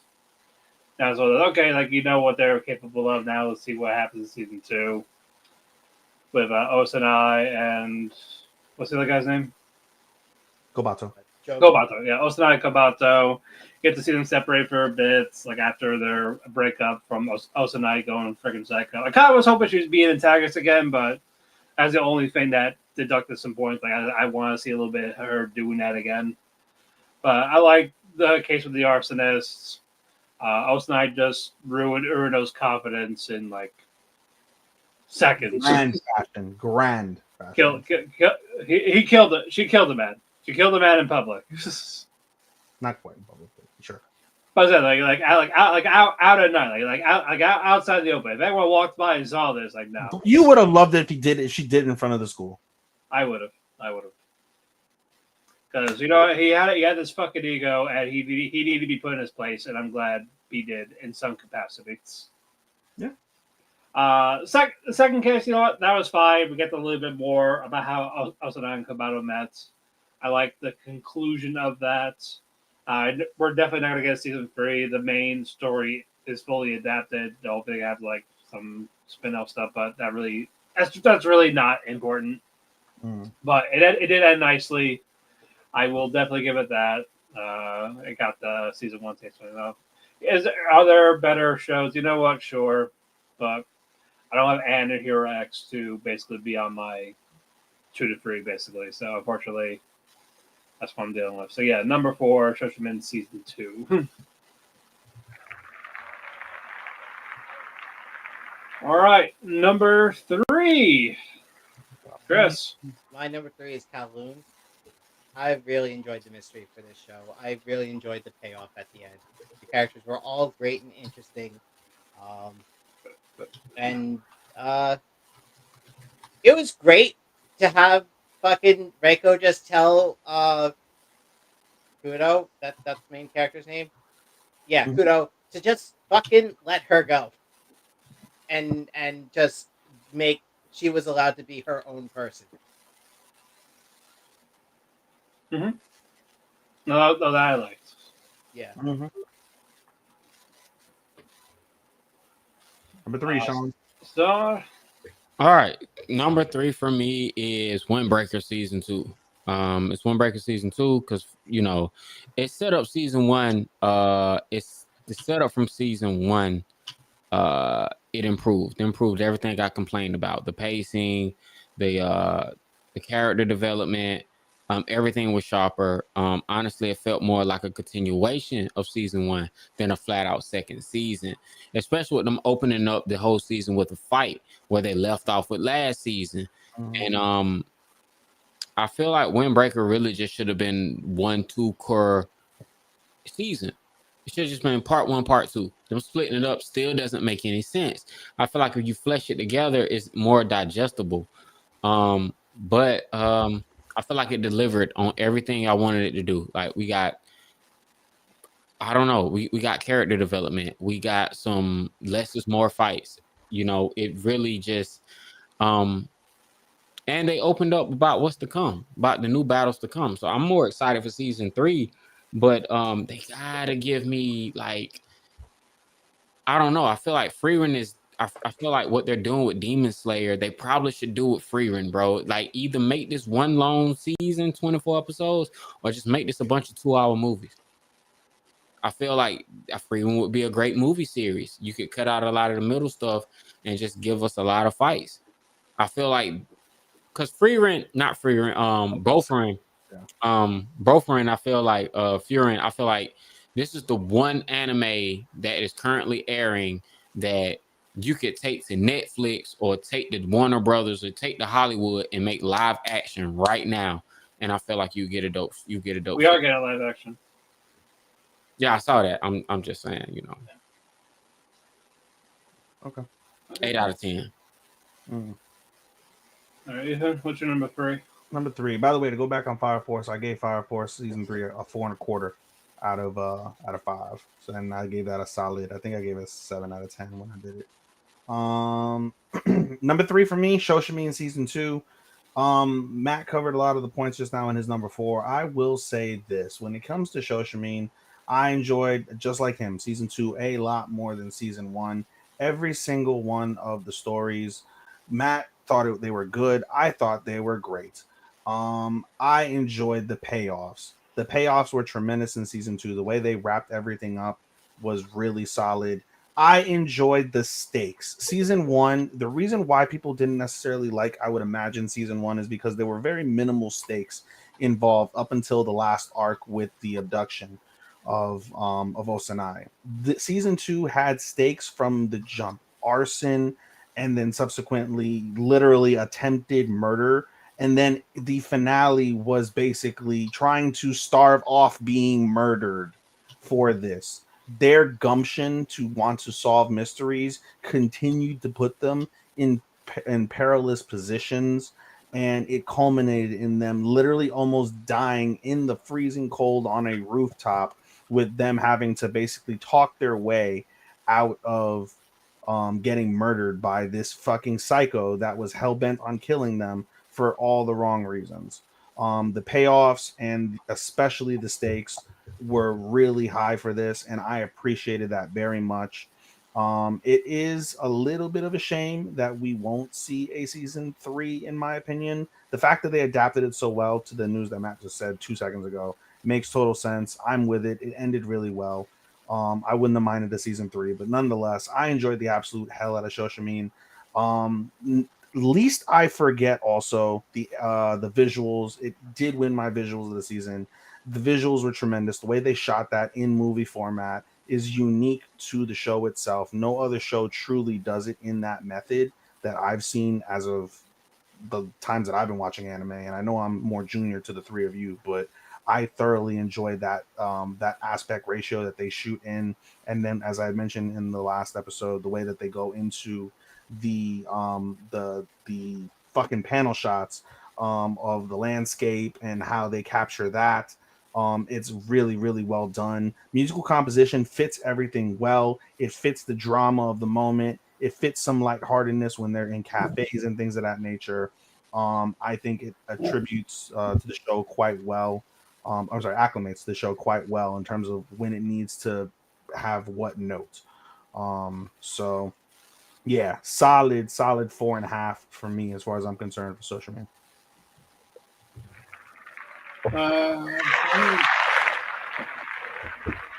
All right, number 3 for me, Apocalypse Hotel.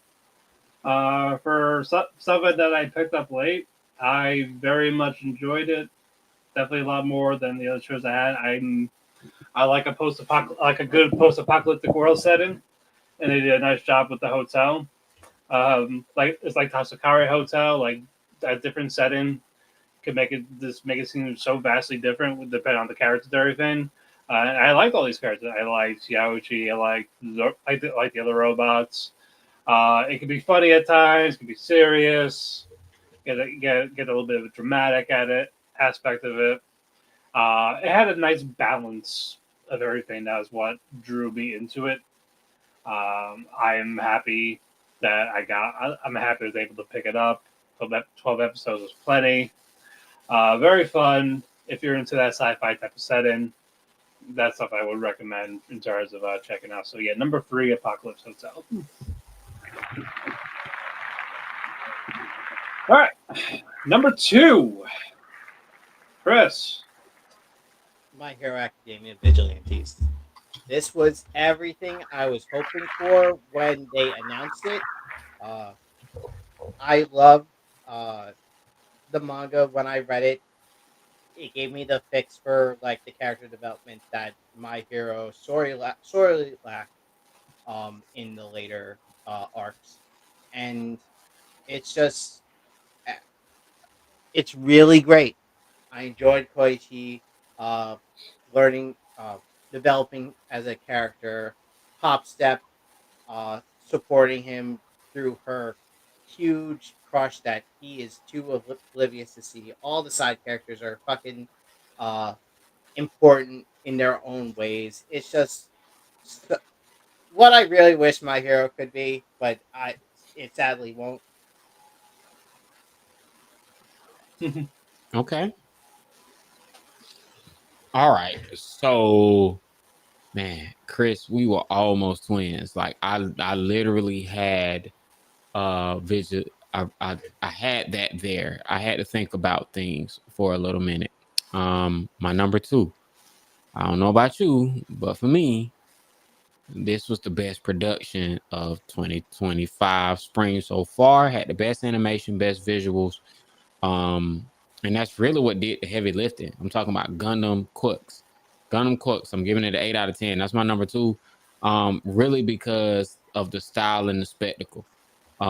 I think that was pretty funny what you said, Matt, when you said it's ass and And peak at the same time. at the same time. It was just like, yes, no, because it's like the elephant in the cockpit is basically the main characters of this show were flat. Their motivations flat, even more flat. Like literally, they got into a fight over a boy they barely knew that they both Yeah, they were in love to, and I'm like, I'm telling you, it's that autistic Riz. I was,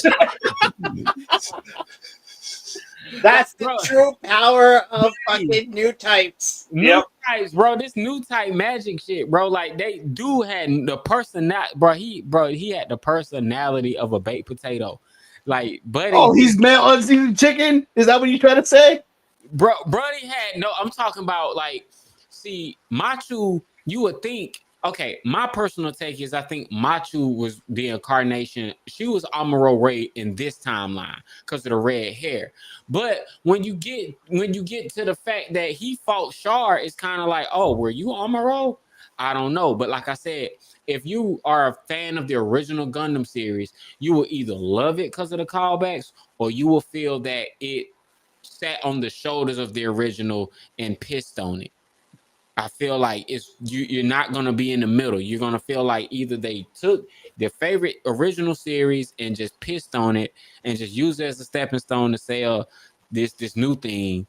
But I liked it for that reason. I really like the fact that how you also said, Matt, that you feel like you were watching two different shows. I love that. I love the fact that I love the fact that you put Machu and or Nyan in the same episode with Cassilia, and it's like, bro, y'all look out of place. Y'all don't even look like this the same anime. Yeah, I love that. I thought that was really cool because it still kind of fit.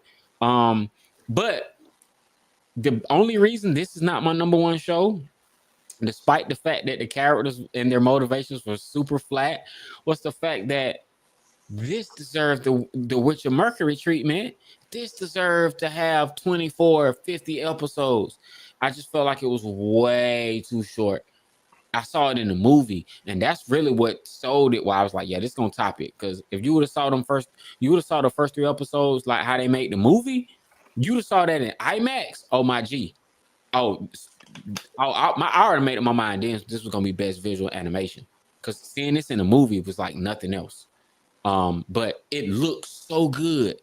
That's what did all the heavy lifting. The plot and all character stuff be damned. the production just carried it. The production, I'm talking production said, fine, like Thanos, I'll do it myself. Like that's literally what it did. Get in the backpack, kids. Yeah, it just literally just put you in the backpack and was like, all right, bro, I got you. Like the production just carried the whole show. All right, that's fair. No, I can respect that part. That's it is definitely beautifully produced. I would definitely give it that. Looks great, but oh my god, Machu is an idiot. Neon is even more of an idiot. Yeah, I agree. I agree on that one. Ethan, number two. Kowloon generic romance. I'm going to start off with trying to do my best to counter your point. So the three of you say that it should be short. I agree that it should have been 12 episodes, not 13. They should have not done the anime original. I will say this. I did not feel, Matt, that the pacing was off by any stretch of the imagination. This is what they tried to do in this show is very, and they did it slowly, admittedly, but they very slowly built up what the mystery was. They over the course of the season, as they built up that mystery, they gave you little payoffs every couple episodes, and they continued to build with more questions. It is a layer of question answer given this thing. It's the rat. What is it? The stick and the rabbit, or the stick and the carrot? They stick and carrot you throughout this series, and when they do that, they give you bigger bites of the carrot when you catch up. You get a nibble, and you get a bite, and you get a chunk, and then you get the whole rest of the carrot when it's all said and done. It is layered from that perspective, which is why I appreciated it. I found no issues with the pacing. I thought that the story that they told over the course of the 12 episodes was solid enough. It probably didn't need the original 13th episode, but it was fine for what it was. Not a humongous deal. I can respect Sean's point how it left you wondering and left you like having to like really question things, but I didn't mind that from my perspective. It left you wondering. It left you trying to speculate and try and put your own deductions together in relation to how the world was being built in that time and different ways that you can see the world being built. And some of that does lead to the overarching payoffs that you do get. I thoroughly enjoyed, as I alluded to in the awards, the 90s aspect. The one of my it's a minor criticism, but it drove me nuts that this show is set in 1997 with 1993 flashbacks, that equivalent, and they all have smartphones. They drove me nuts that they all had smartphones. They That's should why I have was had. like, are you sure about that timeline? Because they had like literally there was an episode where where Shawty needed money, and he was just like, "Oh, I'm gonna use online banking to Yeah, send you this money." yeah, no, it is this. I forget where it was. I read that, but it's distinctly set in 1997. Oh, I think it's one of the. I think it's in the show, like one of the years. It's like it's set Probably in that Kowloon, not outside of it. in that. Well, no, the Kowloon is ahead of time. So the Kowloon the Hong Kong. Hong Kong is set in 1997. In that Kowloon, it is set to 1994 on the calendar, and it goes back. They do allude to it when they go through the demolition episode, where it said 3 years in the past. It's It been is 3 years based. since they It is demolished it. based off the actual Kowloon City District, which was destroyed in 1994. So 3 years later is 97. Boom. In any case, it drove me nuts that they had smartphones, online banking. It was like that. They That was they have a giant fucking space satellite that's able to fucking recreate the fucking small ass town. We don't need to well. worry about the technicalities. That's the sci-fi. I agree with Matt's point when it comes to the fact that the romance aspect is a back burner, and you don't think of it outside of outside of looking at it from that very aspect approach that Sean did, which I appreciated the fuck out of. That was wonderfully told, and I didn't think of it that way. But the romance part, if you look at it from Matt's point of it being just a flat romance, it doesn't hit. But that's not the point of the show. The point of the show is really, I had written this down, that there are 2 points of the show that are told when it's all said and done. The show, point A, is that you have to find your true self and live your true self. In order to do that, you must embrace yourself, embrace everything that is of you, and accept that no one can dictate or change who you are, because to live your true self means to live freely. They want to live freely. Kujirai wants to live freely, and Yaume wants to live. All the characters, they all want to live freely, and that's what really matters the most from that aspect. And point 2, which I think is an even bigger point, in regards to Kudo. I often in my personal life wish I could go back and change time, go back in time, recreate time. You can't do that. That's not the way the real world works. You have to accept what has occurred, and you have to find closure and healing. However, you do that is how you do that, but you must accept that you cannot go back in time. Even if you could go back in time, you have to understand that things will not be as you envision them if you were to go back. Things are meant to be as they were. It is fate, it is destiny. You cannot change that. You can dream and pray and hope, but things will never come to fruition in the way that you envision, because that is not the way the universe acts. And that is a real big piece of why I enjoyed Kowloon. I can go back and talk on and on about the animation. I can talk about the character design. I can talk about the sci-fi. They probably could have used a little bit more sci-fi, but I enjoyed the sci-fi for what it was. This show, in my opinion, was so vastly different from what I normally watch, and that's why I enjoyed it so much. It was such a refreshing show, and I would thoroughly enjoy more shows coming out of similar ilk. It makes me, if I had the time, want to go back and watch more sci-fis of similar ilk from the past. Like And the original Trigon. I did see the original Trigon. But in any case, yeah, that is my main diatribe as it relates to that. With Kowloon. Kowloon, 4.5 stars, number 2. All right. Number 2 for me is Windbreaker Season 2. Hey, I definitely like the fights. I like the soundtrack that went with it. I'm glad it took a breather in between from that fight to the next one. I didn't want just fight, fight, fight. I wanted to learn about the characters. I wanted to see how they interacted. Outside of that, I wanted to give a shit about it because I don't give a shit about just fights. I need more than just fights. Not me. I know you don't. Yeah, so that's why I'd like them to better because there's actual growth in it. Because yeah, we can get fights anywhere, but a good fist to fist, they did a good job with that. On top of it, I like both of the arcs, with the Keel arc in the beginning, and then the Pleasure District for the other one. Nice hype up for Endo and the other guy to end it. Should it be a split core or a continuous core? Yes, it should, but for just doing a 12, you know, I think this was a little bit better compared to season 1. That's why I give. That's why I get number 2, Windbreaker. Enjoyed it a lot. I'm very excited for season 3 whenever we get it. I know they want to do the live action first. I'm sure we'll get an announcement after that.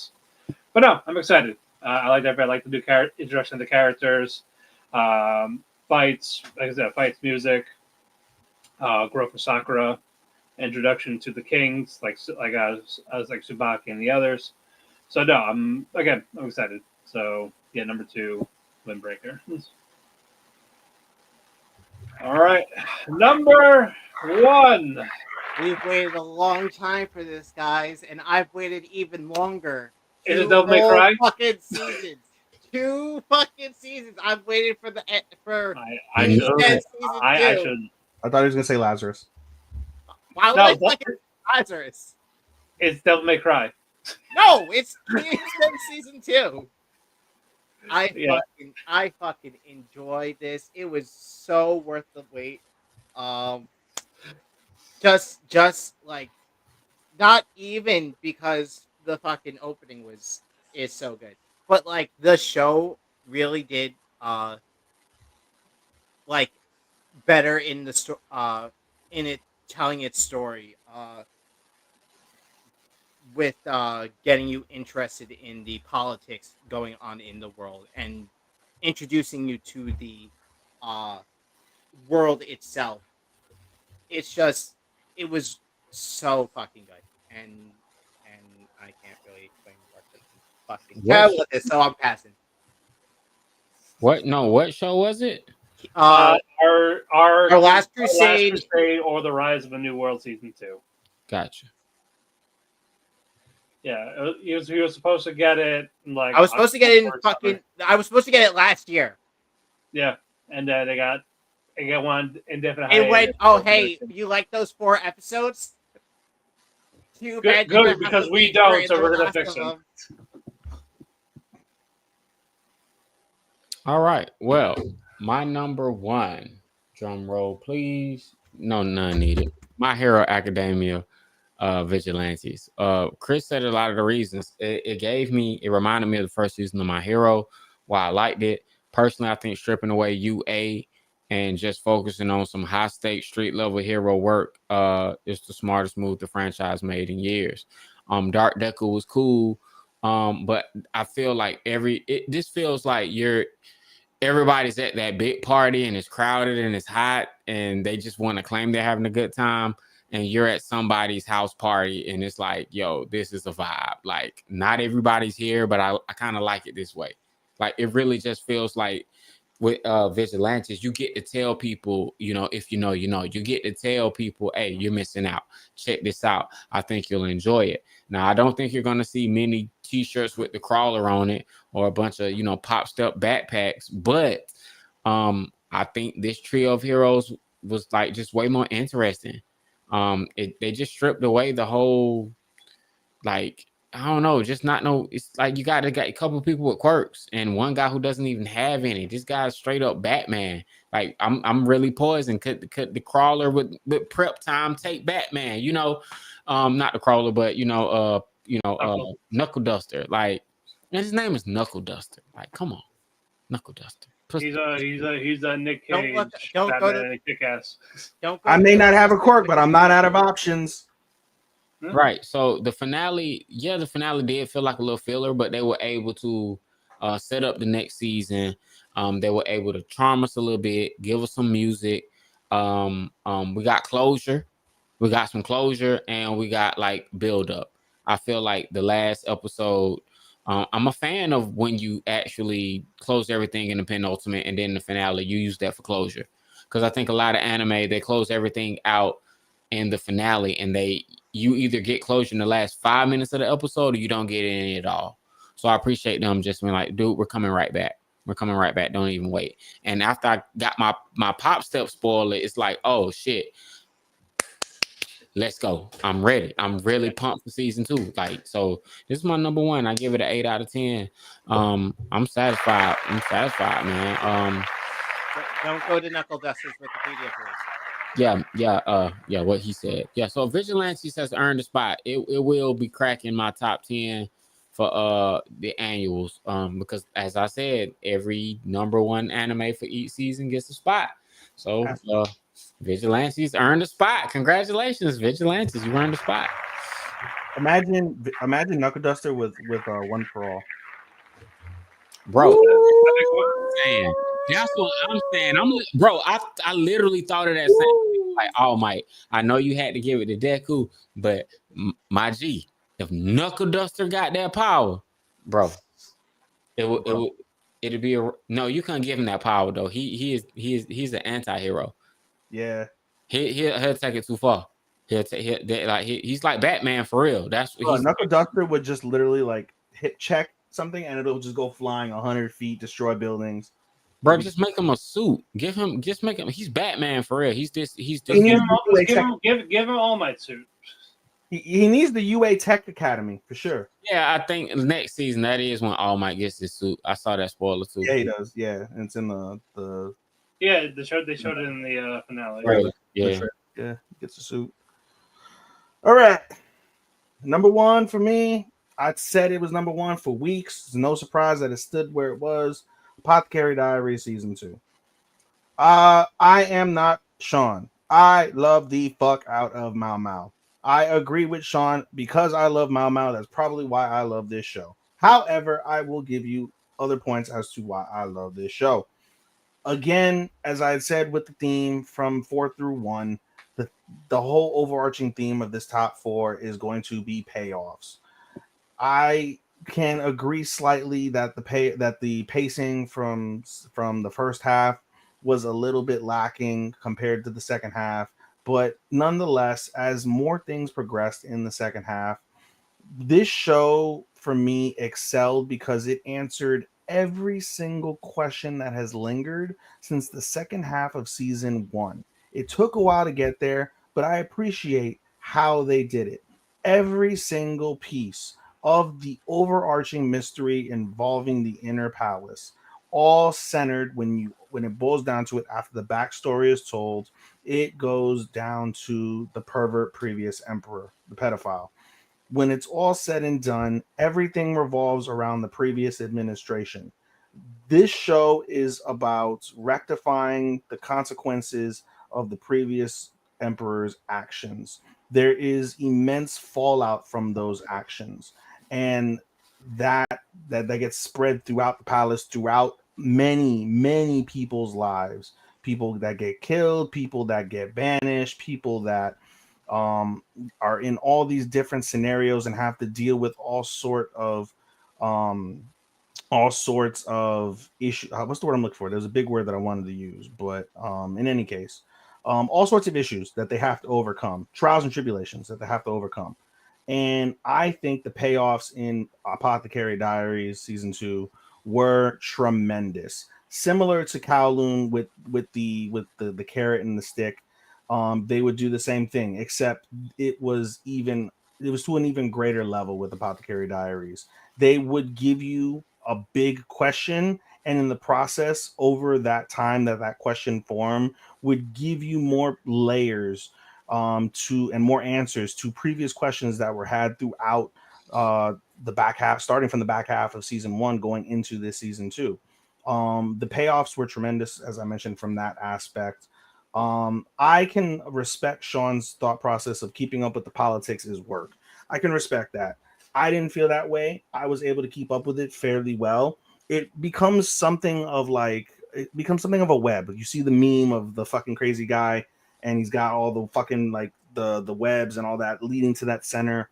When you are able to put that together and you're able to hyperfixate on the politics of that show, you are able to easily deduce where it is going, and you can see all the pieces and where they form and what that leads to and where that goes from there.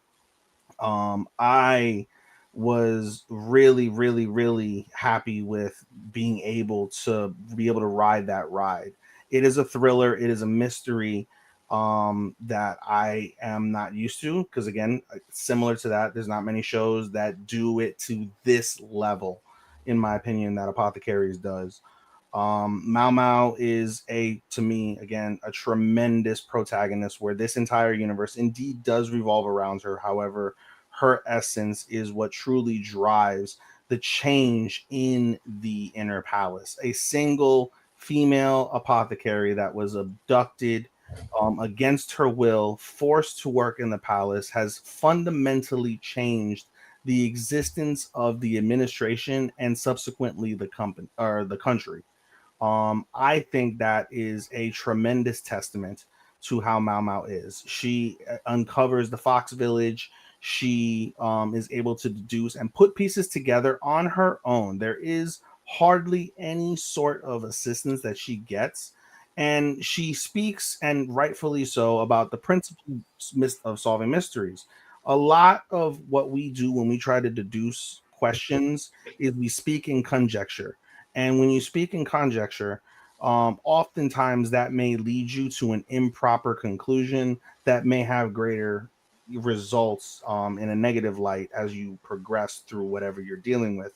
But the principle of being able to use the conjecture that she conjures up she's able to really fortify that conjecture. She seeks avenues, she seeks resources. She's really good at pulling resources to be able to give substance to that conjecture, to be able to really give you a solid opinion. Where when it's all said and done and the mystery is solved or the question is answered, you have a definitive reasoning, definitive timeline, definitive process as to the when, where, how, and why.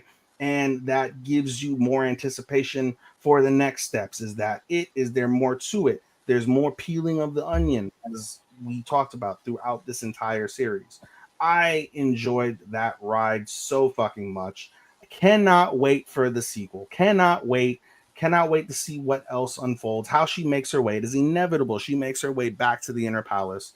I think she has endeared herself to that administration to the umpteenth degree, and she will become something of what her father is in a different light or in a different way, but still tantamount to that country as a whole.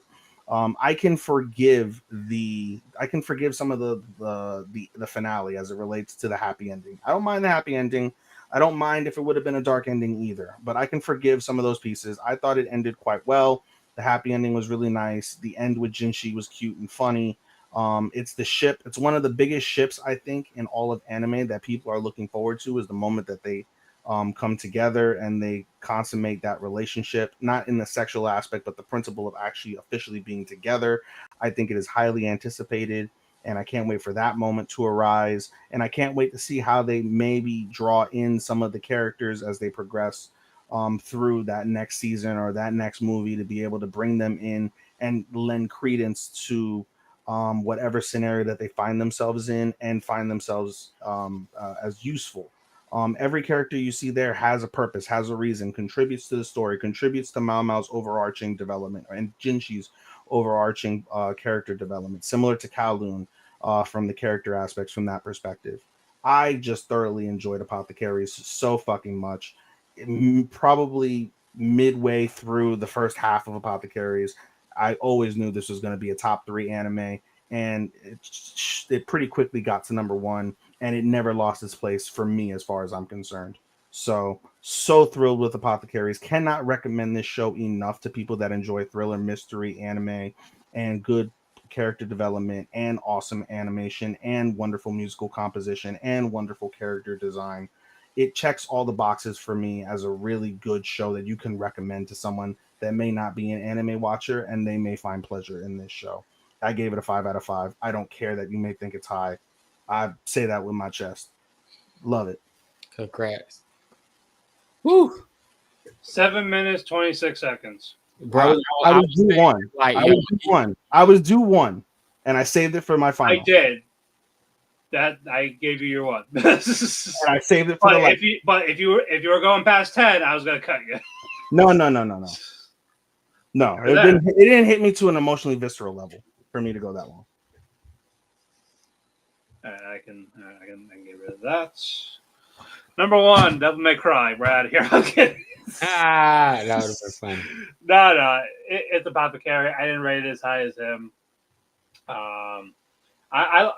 It's for Mao, whether you like her or you don't, there's no in the middle, there's no gray area.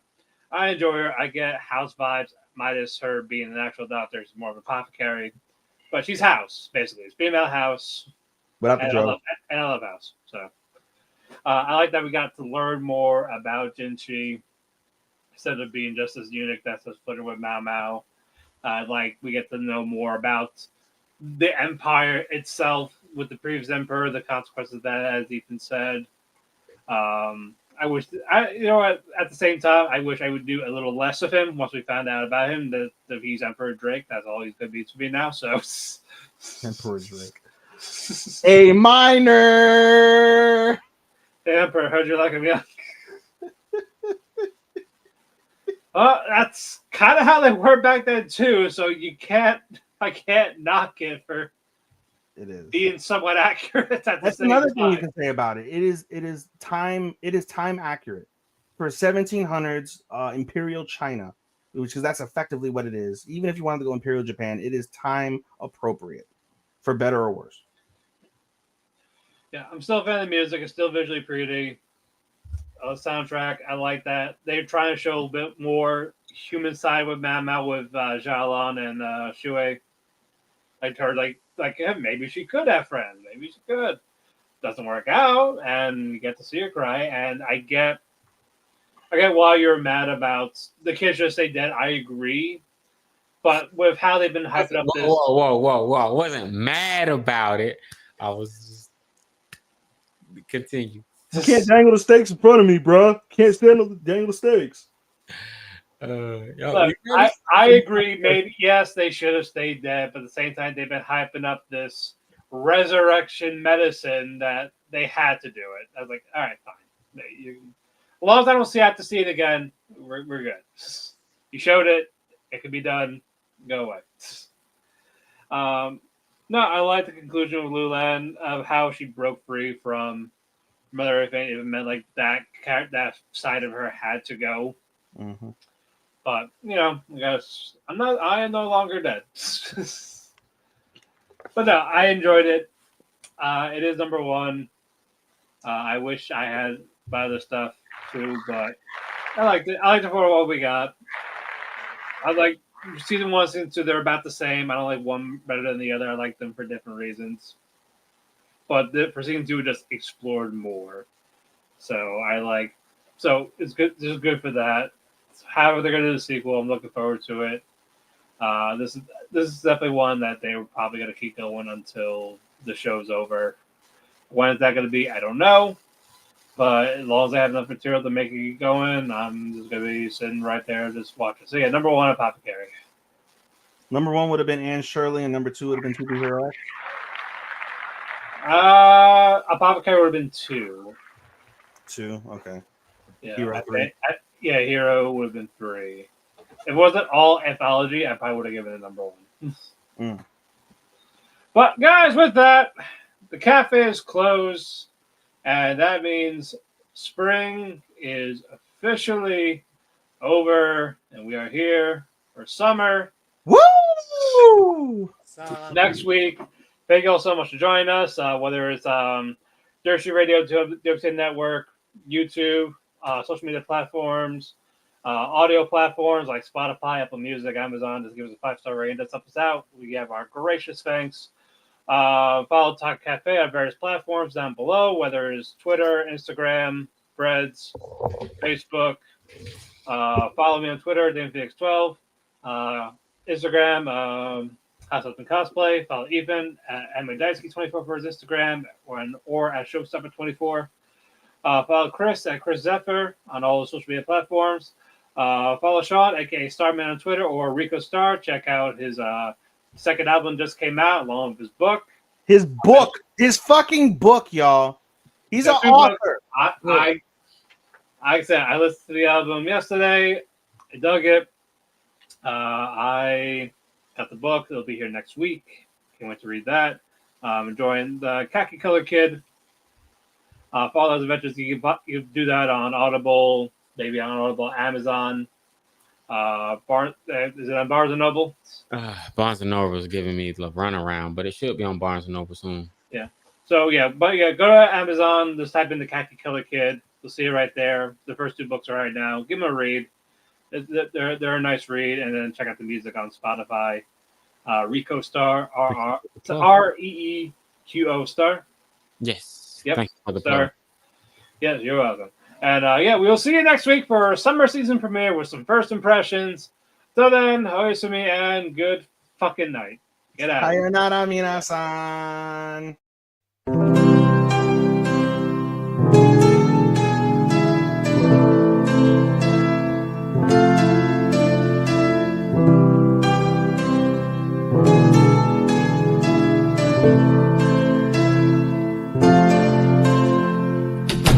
The sun goes to sleep, I find myself in a heap because it hurts so much to be away from you. It makes my day when I get a text from you, but still I say goodbye again. Let's hope this isn't the last time that I see your face, but hey, it's fine. I know everybody needs a little space. There's no one to blame. Goodbye again. Let's hope this isn't the last time that I hear your voice, but it's your choice. I can't keep you here forever. Just promise me that you'll come